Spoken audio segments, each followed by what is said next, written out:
দীপক চ্যাটার্জি এলে রাস্তায় আজও বৃষ্টি নামে। নমস্কার, সুস্বাগতম। আপনারা দেখছেন জুডো জামাকার নতুন পর্ব, সাথে আছি আমি জুডো। বাদামি হায়নার কবলে এই ছবিটা এখন হইচই স্ট্রিমিং হচ্ছে। এই ছবিটা যখন হলে মুক্তি পেয়েছিল, বাংলাদেশে গেছিলাম, তো ফিরে এসে দেখলাম হল থেকে চলে গেছে। কিন্তু আমি অপেক্ষা করছিলাম কবে হইচই মুক্তি পাবে, কারণ এই ছবিটা দেখবার আমার ইচ্ছা খুব ছিল। স্বপন কুমারের সৃষ্টি নিয়ে যেহেতু প্রথমবার বড় পর্দায় কোনো ছবি হচ্ছে। দেবালয় ভট্টাচার্য পরিচালক, হইচই স্টুডিওস তাঁরা হলেন প্রডিউসার। স্বপন কুমারের বিখ্যাত সৃষ্টি দীপক চ্যাটার্জির ভূমিকায় অভিনয় করেছেন আবির চট্টোপাধ্যায়। দীপক চ্যাটার্জি, রতন লাল, ড্রাগন, কাল নাগিনী, বাজ পাখি, বাদামি হায়না, নানা রকম ভিলেন কিন্তু সাথে আছেই, সব সুপার ভিলেন। কিন্তু বাদামি হায়না কে, তা জানবার জন্য কিন্তু আপনাকে এই ছবিটা দেখতে হবে পুরোটা, যদি আপনি ছবিটা ইতিমধ্যে হলে না দেখে থাকেন। পরাণ বন্দ্যোপাধ্যায় অভিনয় করেছেন স্বপন কুমারের ভূমিকায়, সমরেন্দ্রনাথ পান্ডে। এবার আমার দাদামশাই, দাদাং ভাই দরবার ভাদুরী, তিনি রাজশাহী থেকেই চিনতেন স্বপন কুমারকে, এবং আমি পরবর্তীকালে যা শুনেছি স্বপন কুমারের যে এক্সপ্রেশন বা পার্সোনালিটি এখানে যেরকম দেখানো হয়েছে ঠিক এরকম ছিল না। তিনি কিন্তু খুব গুরুগম্ভীর মানুষ ছিলেন। আর পরাণ বন্দ্যোপাধ্যায়ের অভিনয় দেখে আমার মনে হয়েছে পরাণ বন্দ্যোপাধ্যায়ই কথা বলছেন, স্বপন কুমার কিন্তু একবারও মনে হয়নি। আবির চট্টোপাধ্যায়কে কিছুটা অন্যরকম লেগেছে, যেরকম তিনি গোয়েন্দা চরিত্রে অভিনয় করেন তার চেয়ে কিছুটা আলাদা লেগেছে। শ্রুতি দাসের অভিনয় আমার আলাদা কিছু লাগেনি, কারণ অনেকের অভিনয় দেখি মনে হলো কিরকম একটা বাড়াবাড়ি রকমের অভিনয়, যেমন গৌতম হালদার। এতদিনে তিনি মঞ্চের অভিনেতা, পরিচালক, কিন্তু তার অভিনয়টা কিরকম একটা লাগলো। আলীনগরের গোলকধাঁধায় তিনি যেভাবে অভিনয় করেছিলেন ঠিক সেই একইভাবে অভিনয় করলেন। অথচ বাজ পাখি মানে একটা বিরাট সুপার ভিলেন। আপনি যদি স্বপন কুমারের সেই পুরনো বইগুলো দেখে থাকেন, আমার বাড়িতে পুরনো বইগুলো আছে, নারায়ণ দেবনাথের আঁকা, প্রতুল চন্দ্র বন্দ্যোপাধ্যায়ের আঁকা, সব দারুণ বই, ছোট ছোট বই, একবার পড়তে শুরু করলে সঙ্গে সঙ্গে পড়া শেষ হয়ে যাবে, চটজলদি বই।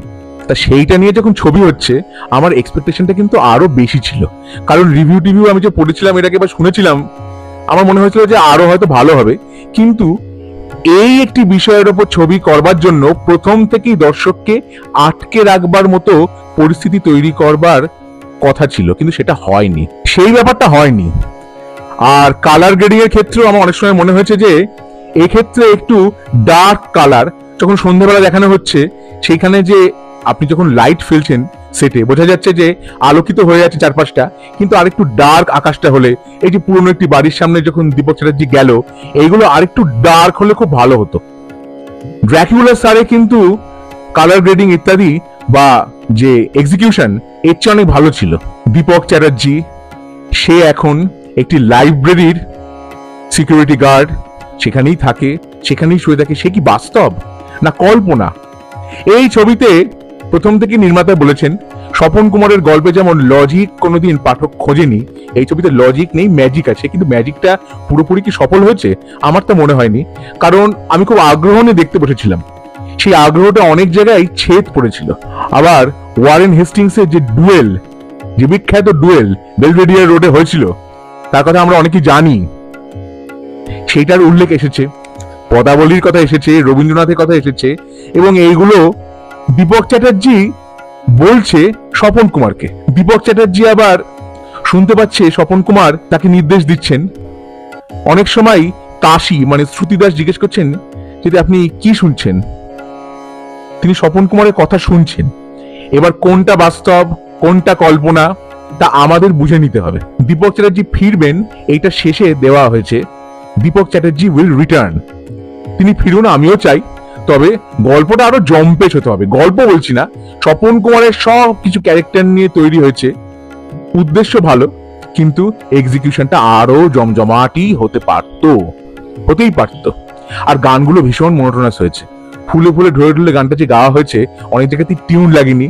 ভানু সিংহর পদাবলীর মরণ রে, এটা শুনতে ভালো লেগেছে। ব্যাকগ্রাউন্ড মুক্তির মন্দির ও সোপানতলে এই গানটা শুনতেও ভালো লেগেছে। এই ছবি দেখে অনেক ছবির কথা আপনার মনে পড়বে রেফারেন্স হিসেবে। এখানে একটি চরিত্র আছে যার নাম আঙ্কেল রজার।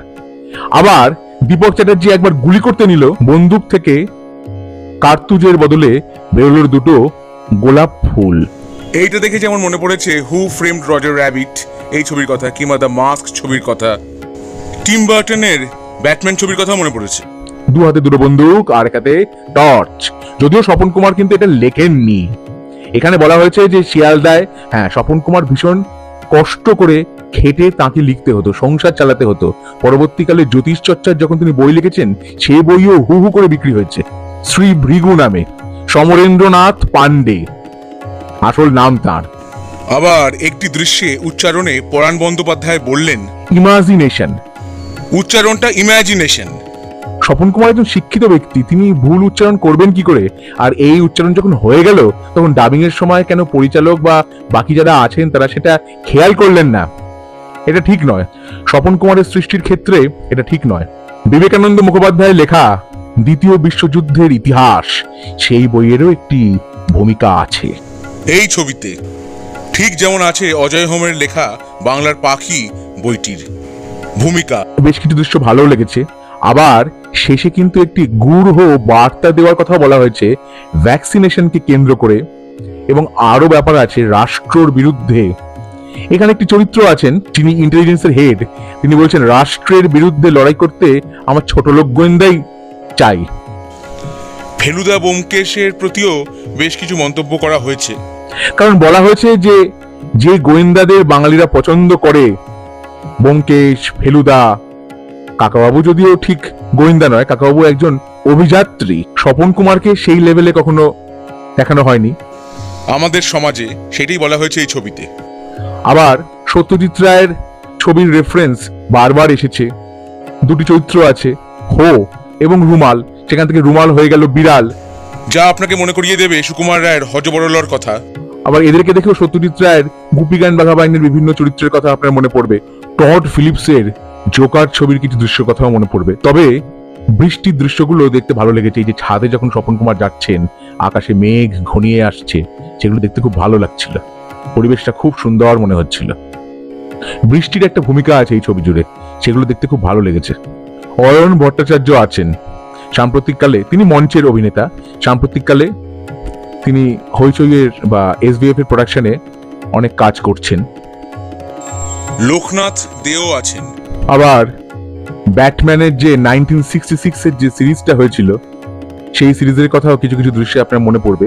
কিন্তু এইটা আমি কেন বলছি, 1966 এর ব্যাটম্যানের যে সিরিজটা, সেটা কিন্তু বেশ একটা মজাদার সিরিজ ছিল, সিরিয়াস ব্যাপার নয়, একদম কমিক বুক যেরকম হওয়া উচিত, এন্টারটেইনিং, অনেক সময় হাসির, সেই রকম ছিল একটি সিরিজ, কিন্তু খুবই পপুলার।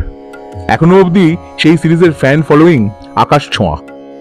কিন্তু সেখানে এত এন্টারটেইনিং ব্যাপারগুলো ঘটতো, এখানে এন্টারটেনমেন্টের অভাবটা অনেক জায়গায় ঘটেছে, অনেক জায়গায় গতি কমে গেছে। এই ছবি আরো দ্রুত গতির হওয়া উচিত ছিল, এমন দ্রুত গতি যে প্রথম থেকে দর্শক আটকে থাকবে, সেইটা হওয়া উচিত ছিল। পরের পার্ট আসুক আমি চাই, এবং সেখানে যেন এই ত্রুটিগুলি শুধরে নিয়ে আরো ভালোভাবে দীপক চ্যাটার্জি উপস্থিত হন। সত্যজিৎ রায় প্রখর রুদ্র, এই চরিত্রটা যে লালমোহন বাবুর সৃষ্টি, তিনি যে বলেছিলেন, এটা কিন্তু অনেকটা দীপক চ্যাটার্জির আদলেই তিনি তৈরি করেছিলেন, এবং লালমোহন বাবুকে অনেকটা স্বপন কুমারের স্টাইলে। কারণ স্বপন কুমারের জনপ্রিয়তা তখন বিরাট। যা হোক, ছবিটা আমি দেখলাম, এবং দাদুর কীর্তি রিভিউ করার পরেও যেভাবে আমি বলেছিলাম সেভাবেই বলছি, পরাণ বন্দ্যোপাধ্যায় স্টাইলেই বলছি, ছবিটা ভালো হয়েছে, কিন্তু আরো ভালো হইতে পারত। তাহলে বাদামি হায়নার কবলে এই ছবিটা দেখে আমার কেমন লাগলো, আমার অভিজ্ঞতা আপনাদের সঙ্গে ভাগ করে নিলাম।